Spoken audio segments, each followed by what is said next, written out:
মে ভাই, ও মে ভাই, ও মে ভাই,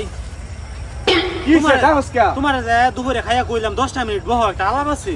তুমি যাইয়া বললা খেতর মিহি তোর আলাপ তো আমার জানাই। ধান কাটাটা কি তোমার জরুরি হয়ে গেল? না ধান কাটা ধান খাই কে হইছে ঘুমাইতেছে না, ধান কাটা জরুরি। তোমার লগে এত ফেসাল মারার সময় নাই, তোমারও সময় নাই, আমারও সময় নাই। অন আমার হাসা করে কও তুমি আমারে কবে বিয়া করাবা? তোর বিয়ার লাগে কি চেষ্টা কম করতেছি? চেহারাটার দিকে চাইয়া দেখ, আয়নার সামনে খারে দেখছি আমার স্মার্ট সেরা এই আশেপাশে মহল্লার মধ্যে খুব কমই আছে। আলাপ আলোচনা শুরু হরি তোর দেখেই তো বেড়া ভাঙ্গা যা।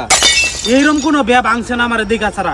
অহনা ঘটনা হইলো এই শীতের মধ্যে মে ভাই আমারে বিয়া করেন। তুমি কি চেষ্টাটা করতেছো আমার লিগা? দেখতাছিস না কি চেষ্টা করতেছি? কি দেখতাছি তো এইরকম শীতটার মধ্যে মাঘ মাসের শীতের মধ্যে আমি শরীরে কাপড় আর পাইতাছি না, এরপরেও তোমার বিয়া করানো গর্জ উঠে না।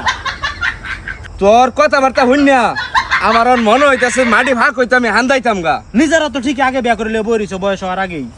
আমি শেষ কথা কই দিতাছি, এই শীতের মধ্যে যদি আমার বিয়া না করাও অন্তত একটা কামলাসি রইলো বিয়া করাই দিতে লাগবো। আর যদি না করাও পরে কিন্তু আমার 14 গোষ্ঠী হাত ফাও দিল আমার বিয়া করাই দেওয়ার পাইছে। আরো নিচে নাম তুই, আরো নিচে নাম।